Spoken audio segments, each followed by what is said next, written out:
Well, good evening, ladies and gentlemen. Welcome to our Fireside Chat here in Round Lake Beach. I'm Mayor Rich Hill. We've had different county members here each month, and this month we have our Lake County Treasurer, David Stolman. Thanks for joining us. Thank you. A little about David here. He's lived in Buffalo Grove for 41 years with his wife, Maureen. She's been a teacher in Buffalo Grove and Highland Park for over 20 years. They have several children and 4 grandchildren now. Wow, congratulations on that. I don't know if I should tell you, but he's an attorney and a businessman. He has a bachelor's degree in political science from the University of Illinois, Urbana-Champaign, Juris Doctor from DePaul University Law School. His civic involvement is very extensive, is involved in very many different opportunities throughout Lake County, dealing with different schools and organizations, solid waste agency in the previous, and lots of other things. David was also Lake County Board Chairman from 2010 to 2012. He was Lake County Board Vice Chairman from 2008 to 2010. And on the Lake County Board from 1992 up until 2012 when he became Lake County Treasurer. Congratulations on that. Thank you. We also have with us today James McCulloch, affectionately known as Mac, as Deputy Chief Treasurer. James has 16 years experience in non-for-profit financial management as Chief Investment Officer for Lake County with emphasis on cash management and investment operations. He also brings 11 years of experience as lecturer in the School of Business and Technology at the University of Wisconsin-Parkside. He taught numerous undergraduate classes in financial accounting, intermediate accounting, managerial accounting, and auditing. Again, welcome, gentlemen, for our Fireside Chat tonight. Thank you. And we have our moderator tonight is Bill from Round Lake Area School District, number 116. Thank you, Bill, for joining us. And I'll turn it over to you. Thank you, and appreciate that, and thank you all for being here. Can you briefly describe the role of the county treasurer? Sure, thank you. First of all, it's a pleasure being here, and thank you for the opportunity for inviting us. The county treasurer has a number of responsibilities, both statutorily and responsibilities otherwise. But basically, it's to send out bills. We send out approximately 265,000 separate bills, separate and distinct to each parcel of realty. We collect about $2.2 billion worth of assets. The treasurer is really divided between the treasurer and collector responsibilities. So besides coming up with and billing on a regular basis, we do all of the tax collection. Collection of monies comes in, it gets deposited, it gets invested, and then dispersed out to the various taxing authorities, of which, for instance, the schools and the villages partake in. So we do that on a very regular basis. So we are the, if you will, confident with regard to the taxpayers. Anything that's said, we're there for great customer service. We try to provide answers to everything that from A to Z, and we are there to serve all of the taxpayers of the county. And obviously the village has a treasurer as well. What type of duties does the village treasurer do similar or different from the Lake County treasurer? Well, our treasurer doesn't have quite $2.2 billion worth, but we're pretty close, I think. Our treasurer used to be a separate appointed department. As the finances got so involved, though, it was more difficult to have anyone within the village that could actually do that job. It became more of a name-only type position, and that person got paid for that. So instead of paying out the additional expense, we made our finance director, well, right now it's Kevin Boycel, does a great job for us. Also our treasurer. They handle all the funds that come into the village for deposits and expenses. They do all the calculations, they do our budgeting, put all that stuff together. We have several different meetings that we go through to get our budgets all set and put in place. They run a report every month for the staff and for the trustees, for myself to look at to see where our money's going out, being paid to. And we look at that, we ask questions if there's concerns, where's this going, what's that for? Just make sure everything's on the up and up, and it's worked out very well. We've streamlined the department tremendously, and it's working out great. But they're very similar. They take money in, they pay money out. In a lot of organizations, you hear of the treasurer's office or the finance department, and it may have the feeling that you don't interact a lot with some of the other departments. So how does your office interact with the other county departments? Actually, through the county, we have a finance department also. So there's a finance department that prepares budgets and does all the financial accounting. We're the holder of the money, so we not only are the rainmaker, if you will, but also the provider. We want to make sure that every single bill is paid, so we have to make sure that everything is fluid. that we have enough money to pay on payroll, we have enough money to pay as things progress and bills come in from the county. We relate to various county positions. Both we report to the county board, number one. Just recently, we had an interaction with the Lake County Clerk. I know that you had Paula Wyckoff, Carla Wyckoff on. She was looking for election judges, and we were doing a mailing for our tax bills, and the thought occurred, why don't we, let her in on the tax bill so she can go out to all the different households in Lake County at a fraction of what it would have cost for her to do it elsewhere. Well, she was thrilled. Obviously, it produced great results because we've brought in a lot of election judges, and we do this again with the various departments in Lake County. We're there to service and be of service to everybody. Over the last couple of weeks, property tax assessments have been released to various communities. What role, if any, does the Treasurer's Office play in collecting the property taxes, the assessments, if there's any role in assessments, or even mortgage payments? Well, we really, I know that we field a lot of questions with regard to the taxes, but we don't provide for the assessments. That's the assessor, that's the township assessor.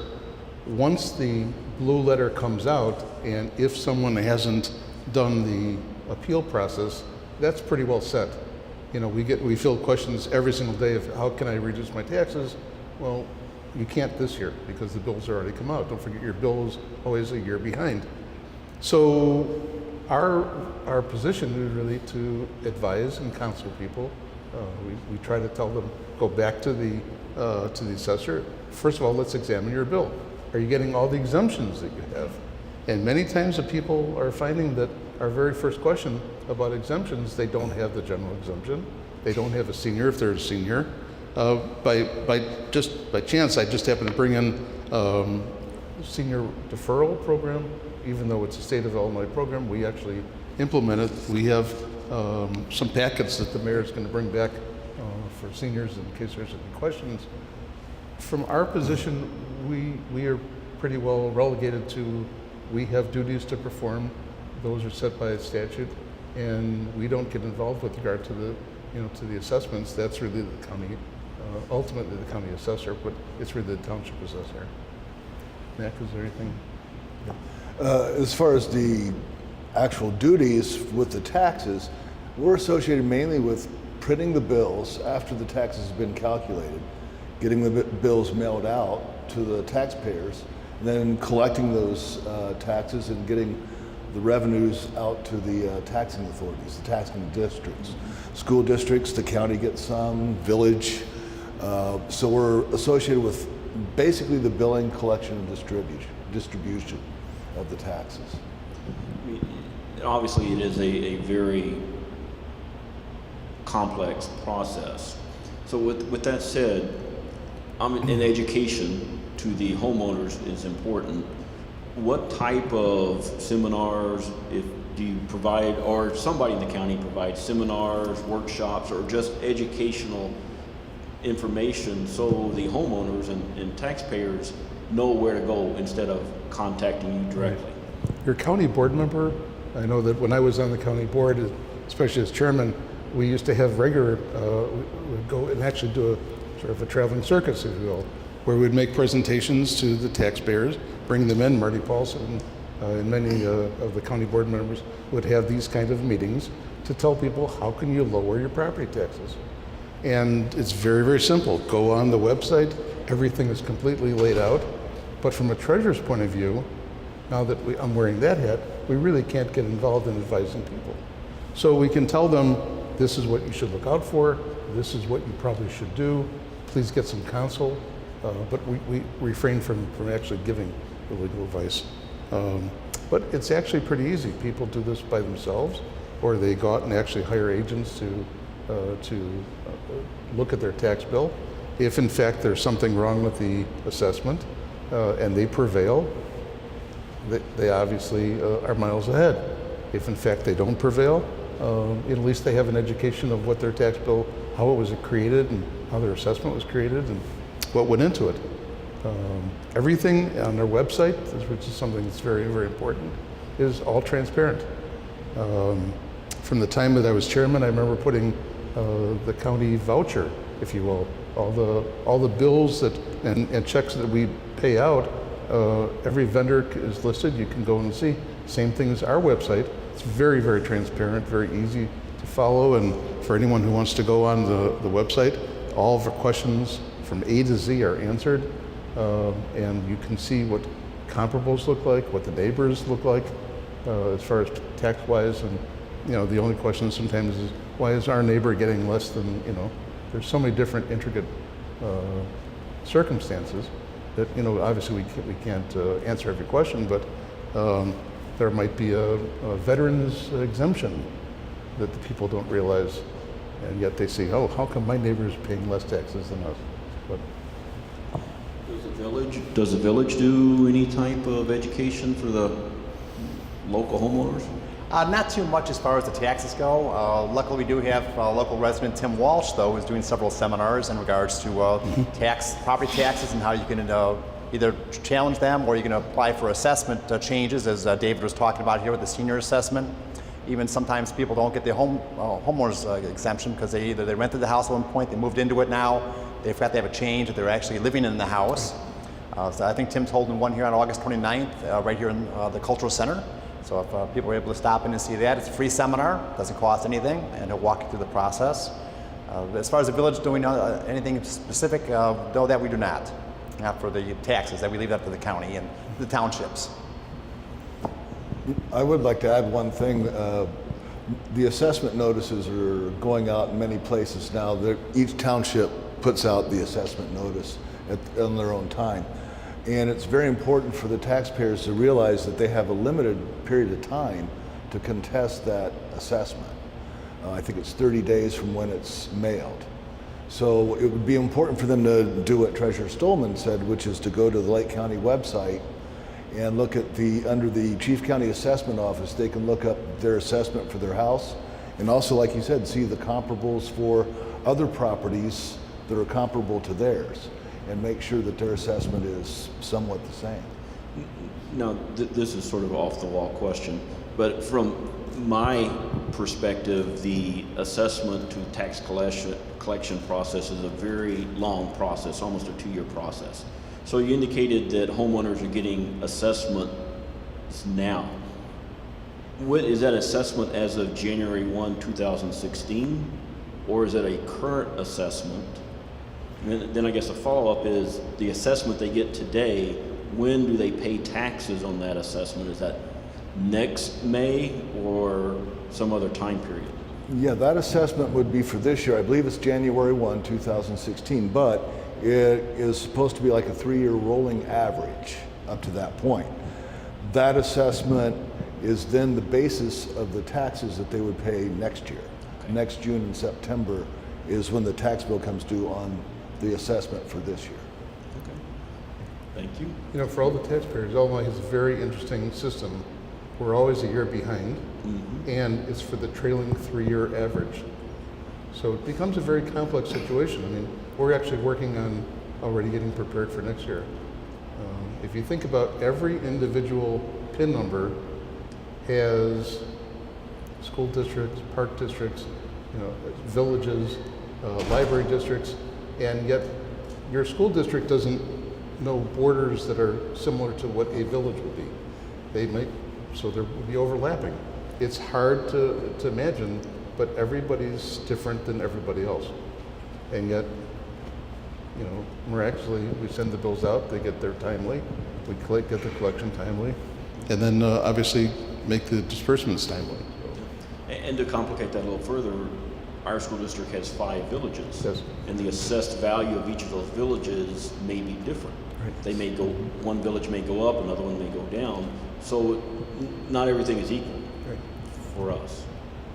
So, how has the state fiscal condition and then the recent issues with approving the state budget affected you or in the Treasurer's Department and your ability to manage the county's funds? From our perspective, just like everybody, we're always worried about the state. How are they able to pay bills? They do owe money back to the county, and from our perspective, I think that's obviously a something that we're trying to safeguard our monies. So we certainly are very prudent with regard to where we invest. We want to make sure, obviously, that we get the best interest, if you will, or for monies that are put into investment, and that's Mac's responsibility. From the state, let's be honest about it, it's dysfunctional.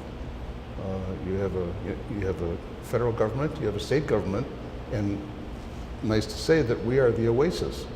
You know, the county has done some prudent planning, and because of that, we are positive.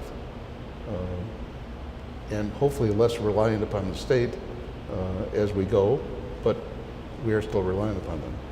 So what we have to do, obviously, is cut back on our budget, not knowing what reimbursement we're going to be getting from the state. It's hard to work out. Mayor, what about the village?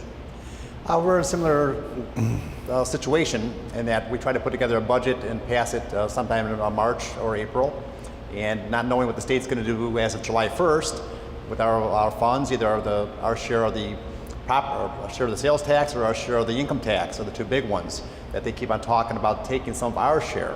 And we've been very fiscally responsible, and we've made cuts over the last 10 years when the economy was in big trouble, and kept our balanced budget and kept a good fund balance, so we had it for a rainy day. And now with the state keep on saying that, and the state's position also hurts us when we do bonds.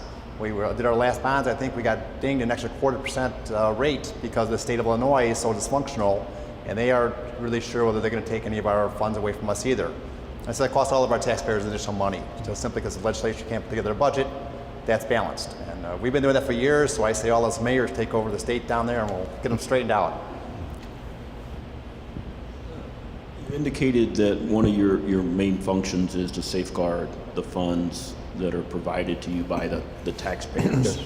So what type of ways do your department go about ensuring that the funds are safeguarded and not lost somehow? Well, Mac is our investment person, and in essence, he's the specialist who concentrates in the area of where to invest the money prudently and to safeguard and protect the investment of the taxpayers.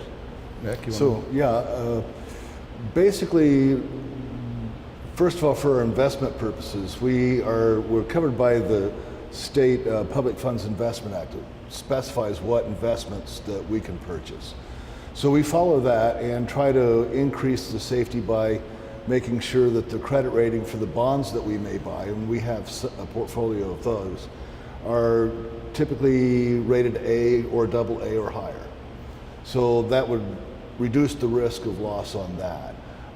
And we have a lot of money in local banks, and those monies have to be either insured through the FDIC or be collateralized by securities pledged by the banks that hold that money in excess of the insurance limit. Beyond that, we also have several anti-fraud provisions that we have in place with our bank accounts to make sure we're protected against fraudulent activity for checks and electronic transfers. So we have something called positive pay that we have in place for all our checking accounts, which is a situation where we send the list of the checks that we've written and who it's written to and the amount. And when the bank gets a check drawn on our accounts, they make sure it matches to the list that we've provided them for what we've issued. If they match, they pay it. If they don't match, we get notified that there could be fraudulent activity, and we can return that and be protected. And I would hope that all of the local governments are doing that, including the village, and our school district does that as well. So, because fraud is unfortunately becoming more and more prevalent out there. Over the last 5 years, we've managed to detect and prevent 10 to 12 situations of fraudulent checks. Awesome. Earlier you mentioned seniors. So what programs, other than maybe tax exemptions, or there may be multiple tax exemption programs, are available to the senior citizens in the county? You just hit the nail on the head. Besides the general exemption for everybody, a homestead exemption, there's a senior exemption. You have to be 65. You have to apply for that through the township. There's also a senior deferral program, which is a state program. If you enroll in that, there's a income restriction, and that also has to go, ultimately, application goes through the state, where your taxes are deferred. And those are basically the only two other, seniors. Well, there is the senior exemption freeze as well. Right. So Is there that was strictly a residential, or does it comply with anything for a senior in a business? Just residential. it's a residential. You've got to be a homeowner and reside in that property. And senior freeze, you have to make less than 55,000, I think, this year, It's 55,000. Yes. to be able to qualify for it.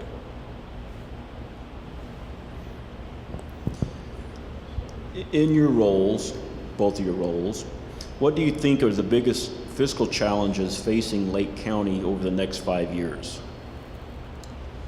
Well, quite honestly, it's we were chatting about this before, it's to encourage economic development.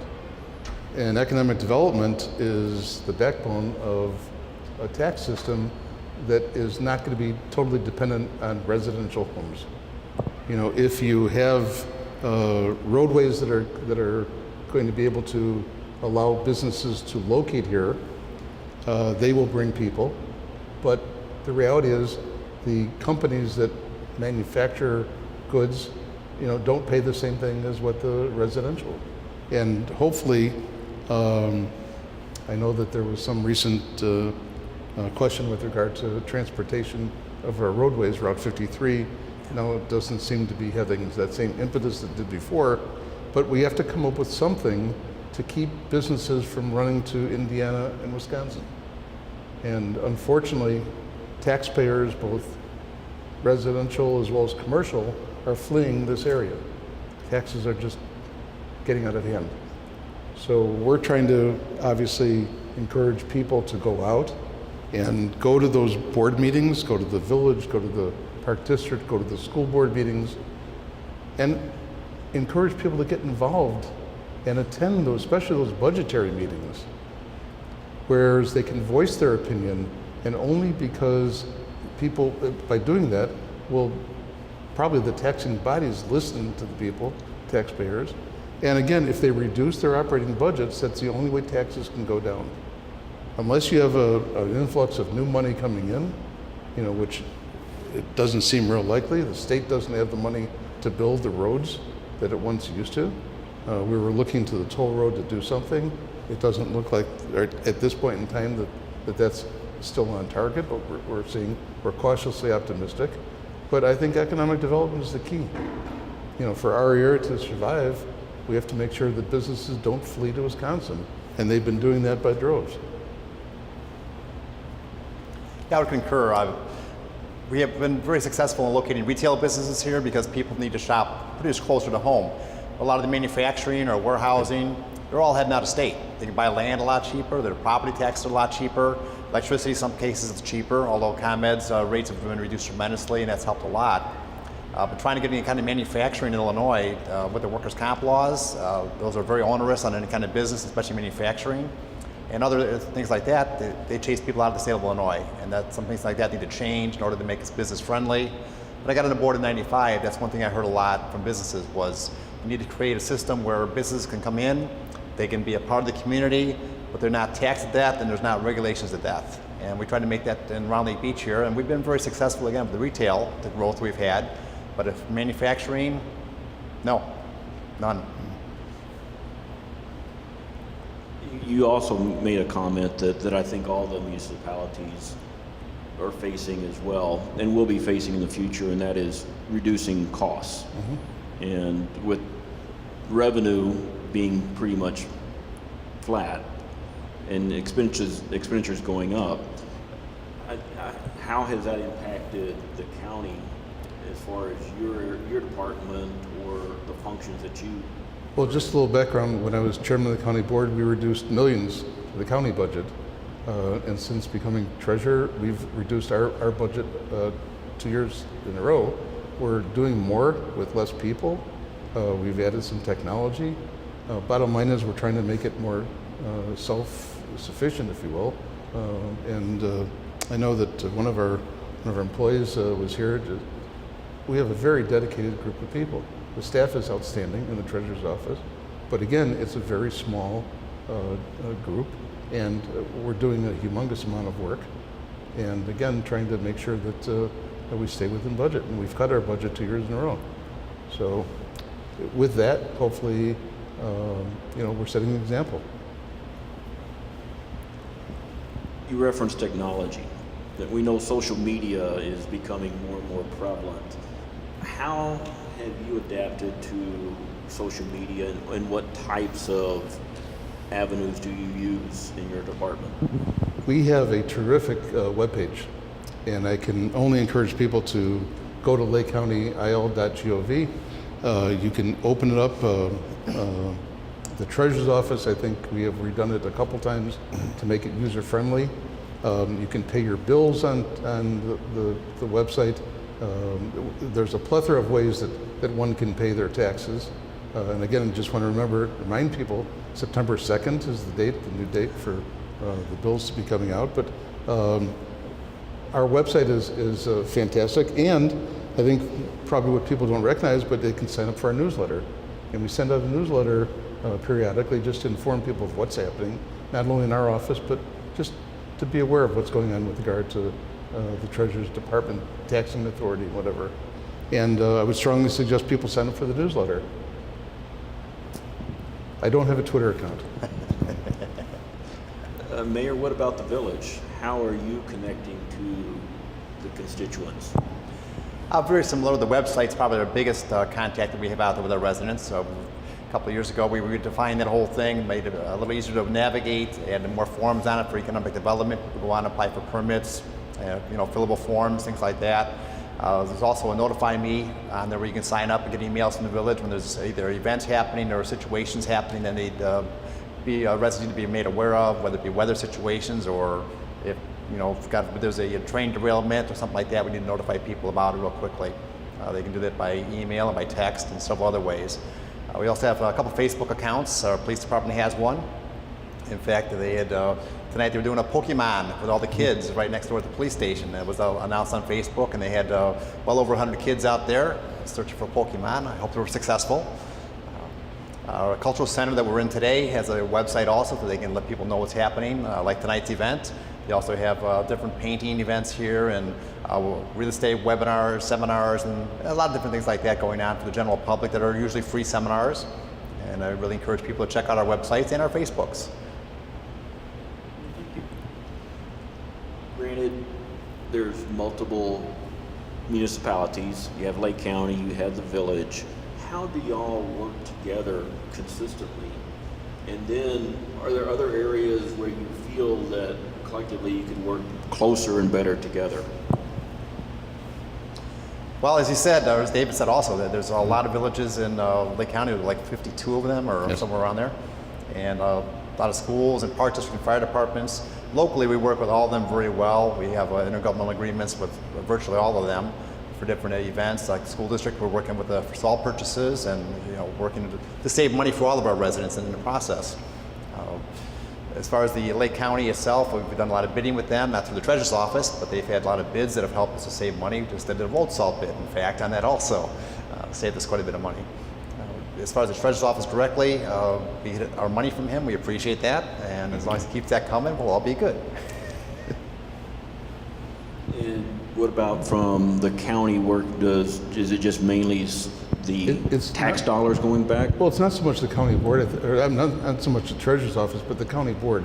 I think is very much involved with regard to the municipal league, with regard to legislative, and treasurer's office is part of that county board process. But it's really the responsibility of the county board, I think, to get involved and assist in wherever they can, various villages and municipalities. I believe there's 217 taxing bodies. I think it was closer to 240. And when we send out our taxes, there's like over 400 different places we send the money to. Quite a bit. Quite a bit. Are there any other items that you would like to discuss this evening that we haven't already discussed? Not that I'm aware of, no. I would like to put in a pitch for the county website, www.lakecountyil.gov, just because we talked about the assessments that can be researched by taxpayers. Our site, the Treasurer site, also provides a lot of information for citizens and for taxing authorities to see how much money's been distributed to them up to date, and look at the past 12 years and see how much money was billed and collected for each taxing authority, and all of the different adjustments that were done to the taxes for the taxing authority. It's all right on our website. The county itself, through the county board, has the county financial statements all published out there. So the county itself, and our office in particular, are trying to be as transparent as we can be. And all that is there, and we get a lot of calls asking for information that is right there on the website. So I'd encourage people to look at that because there's a lot of information that can be helpful. And I noticed that y'all have updated the website over the last few months, or 12 months for Yes. sure. Yes. It's nice. Because as a municipality, we go out there and look for the tax documents and things like that, so. Just a quick statement, Lake County has gotten much more working with their communities than they used to be. Years ago it was kind of standoffish, and now it's really a joint venture, all working together, whether it be on the Route 83 and Rollins Road underpass. That was a great, the county came in, they spent a lot of money there to create a nice intersection, take the trains out of play so they wouldn't stop the traffic any longer. And years ago, that was kind of unheard of in Lake County. The county works so well with the municipalities, and I'm very glad to see that change, and I'm sure David's been a big part of that too, so thank you. Thank you. Well, that concludes the questions. Unless there's anything from the audience? I know we've worked with them through the Lake County Municipal League and the Illinois Municipal League both, trying to make the state better understand what they are doing to the municipalities and the school districts and park districts by not being able to come up with a balanced budget and put the state on an even keel. They passed laws and regulations that are mandates to the villages and the schools, especially the schools even more so, whether it be on the pensions or things they have to teach in school. That constantly are more expensive to the villages or the schools, and they cause an increase in prices, and they don't pay any of the money for it. They say, okay, you guys are going to do this, but you guys find a way to fund it. And that's been very difficult for us. We've been working on pension reform for years, whether it be for the police department, something as simple as consolidating all the different police pension funds across the whole state into a single fund like we have for all the other municipal employees. That would save millions and millions of dollars. The state can't seem to pass that. It's little things like that that they could do that wouldn't affect the pensions at all. They would be smoother, they'd be leaner, they'd be meaner, and they'd probably make more money because you'd have professional money management out of a large fund instead of all these little boards that have to have their consultants that they pay, and they have to go to the training and other things that are required by the state for really little benefit. And as much as we try to push the state of Illinois legislators, they don't always seem to fully understand, and I don't know why. The state equalization factor, is that what you're referring Not the to? state equalization, Just the- CO increase. Just the tax rate. The chief county assessor. But that was an equalization for all values for all the parcels within the township, am I correct? I'm not certain I'm familiar with what you're talking about, but I believe it was perhaps the county's equalization of Lake Villa Township values versus the other townships. And theoretically, that should not really impact your taxes in a large way, because the assessment is only how the levied taxes are divided up from one parcel to another. So if the village of Round Lake Beach has a levy that's approved for $1 million, your assessment is only determining what your portion of that burden is. So theoretically, if all parcels go up by 7.1%, that shouldn't really affect your taxes to at least that one taxing body. How it could affect it would be your portion on a district that is countywide or multi-township.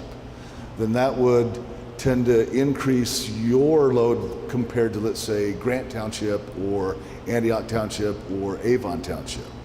And I believe I have to speak for the assessor's office in this case, because that's not my area.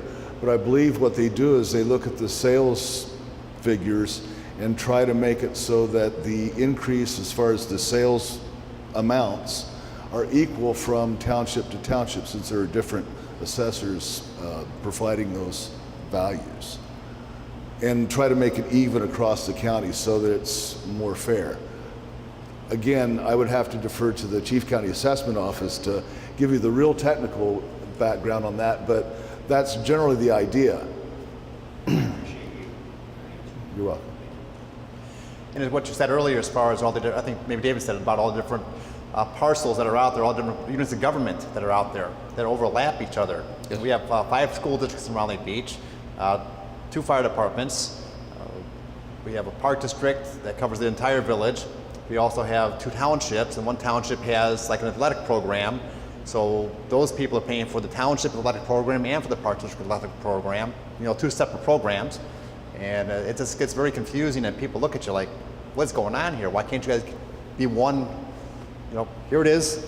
You got a school district, fire department, police department, village, and even with the Round Lake area, we have 4 different communities. And from what I understand, there's a petition filed today to consolidate all 4 villages into one. Actually, 3 of the 4. Round Lake Heights was left off, but Round Lake Beach, and Round Lake Park will be on the ballot, from what I understand, in November to see if we will consolidate. And I just found out about that, so I don't have any information about it. I'm not sure if whoever put the information together has done any research to find out answers a lot of questions, because there's going to be a lot of them coming up. And so hopefully they have. And years ago, I was in favor of consolidation. I don't know if I still am or not. That's something we'll have to look at to see what the current laws are and what will happen. It's an interesting future. Other questions? Well, again, thank you all for being here today. We look forward to next month and future meetings here with Fireside Chats. David, Mac, thank you very much for being here today. And we'd always give all of our guests a pin from the Village of Round Lake Beach. Thank you, Mayor. Again, thank you for being Thank here. you Let's give very them a big hand. Well, thank you.